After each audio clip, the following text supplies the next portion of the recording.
দ্বিতীয় যে বিষয়টি আলোচনা করব সেটা হচ্ছে হজের ক্ষেত্রে বিলম্ব করা এর হুকুম কি। হজ করলেন আপনি, কিন্তু ফরজ হয়েছে 2010 সালে বা 15 সালে, আর হজ করছেন এসে 2021 সালে, এর হুকুমটা কি? এই বিষয়ে ফুকাহাদের ইখতিলাফ রয়েছে। একদল বলছেন যে হজ ফরজ, কিন্তু বিলম্ব করা অনুত্তম গুনাহগার হবে না। কিন্তু আরেক দল বলছেন যে হজ আলাল ফৌর ফরজ। হজ যখন ফরজ হবে, যখন আর্থিক সচ্ছলতা আসবে, এখন হজ করতে আর্থিক দিক থেকে সক্ষম, সেই বছরই তাকে হজ করতে হবে। হজ ফরজ যদি বিলম্ব করে আর করতেও পারে, তবুও গুনাহগার সে। করলো হয়তো 2015-তে ফরজ হয়েছিল, 2020-21-এ এসে হজ করলো, হজ ফরজ আদায় হয়ে গেল, কিন্তু এই লেটের কারণে কি হলো? গুনাহগার, ইয়া আসামো, গুনাহগার হবে। আর এই মতটি হচ্ছে বেশি শক্তিশালী, এই মতটি হচ্ছে বেশি শক্তিশালী। এই ক্ষেত্রে শেখ উসাইমিন রহমতুল্লাহ আলাইহি, শেখ সালেহ ফওজান, তাদের উক্তি রয়েছে, বলছে আর রাজি মিন আকওয়ালি আহলি ইলম ইনশাআল্লাহ তাআলা, উলামায়ে কেরামদের উক্তির মধ্যে সবচাইতে বেশি প্রাধান্যযোগ্য উক্তি হচ্ছে আন্নাহু ইয়াজিবু আলাল ফৌর, যখনই আপনার শক্তি সামর্থ্য হয়েছে তখনই ফরজ। মাতা তাওয়াফারাত শুরুত ওজুবে, যখন ফরজ হওয়ার শর্তগুলি বিদ্যমান হয়ে গেছে। কারণ আল্লাহ বলছেন যে মানিস্তাতা ইল হিসাবে, যার কাছে রাস্তা খরচ রয়েছে সেই ব্যক্তির ওপর হজ ফরজ রয়েছে। এবং রাসূলুল্লাহ সাল্লাল্লাহু আলাইহি ওয়াসাল্লাম কিন্তু বিলম্ব করেননি। হজ ফরজ হয়েছে 9ম হিজরিতে, আর তারপরে 10ম হিজরিতে হজ করেছেন, 10ম হিজরিতেই হজ করেছেন। তারপরে এই মর্মে বেশ কিছু হাদিস রয়েছে যেখানে তাড়াহুড়া করতে বলা হয়েছে হজের ক্ষেত্রে। একটি হাদিস এই ক্ষেত্রেও শোনাই। ইবনে আব্বাস রাদিয়াল্লাহু তাআলা আনহু থেকে একটি হাদিস রয়েছে, রাসূলুল্লাহ সাল্লাল্লাহু আলাইহি ওয়াসাল্লাম বলেছেন, তাআজ্জালু ইলাল হজ, তোমরা হজের ক্ষেত্রে জলদি করো। হজের জন্য কি করো? তাড়াতাড়ি করো। তাআজ্জালু ইয়ানিল ফারিজা, সুন্নত নফলের জন্য নয়, ফরজ হজ যদি বাকি থাকে তাহলে তার জন্য জলদি করো। ফাইন্না আহাদাকুম লা ইয়াদরি মা ইয়ারিদু, কারণ তোমাদের কেউ জানে না যে আগামীতে কি হবে। করোনা 2020 থেকে, তাই না? করোনার কারণে যে হজ একবারে সীমিত হয়ে গেছে, আমকে অস্তে হজ হচ্ছে, কোন রকম হজটা হচ্ছে, ব্যাস এতটুকু। 2019-এ তো এটা ছিল না, তাই না? 2019-এ যাদের হজ ফরজ ছিল আর সুযোগ সুবিধাও ছিল, যে দরখাস্ত করেছে সেই চলে যেতে পেরেছে, এমন কোনো ছিল না, এরকম ছাঁটাই ছিল না।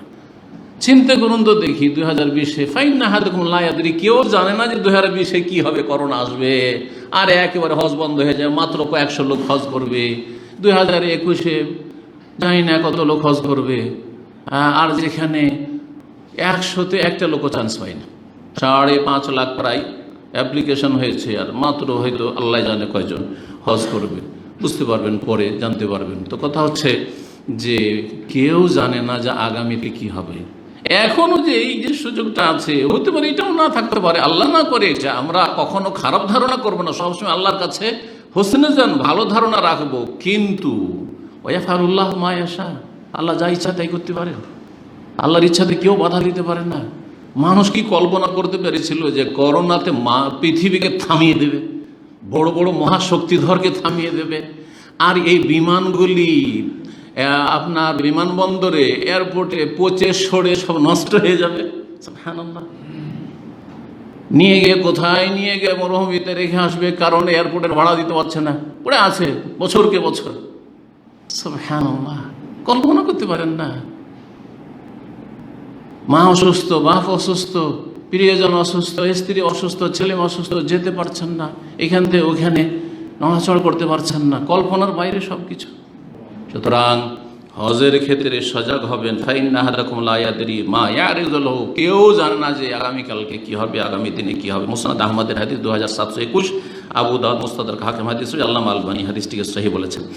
এইরকমই ইবনে আব্বাস রাদিয়াল্লাহু তাআলা আনহুমা থেকে তিনি তার ভাই ফজল ইবনে আব্বাস একজন আরেকজন থেকে বর্ণনা করেছেন, রাসূলুল্লাহ বলেছেন, মান আরাদাল হজ্জা ফালিয়াতাআজ্জাল, কেউ যদি হজে ইচ্ছুক হয় যে হজ আমার ফরজ হয়েছে, হজ করতে হবে, তাহলে যেন ফালিয়াতাআজ্জাল, জলদি করে, তাড়াতাড়ি করে, দেরি করিও না।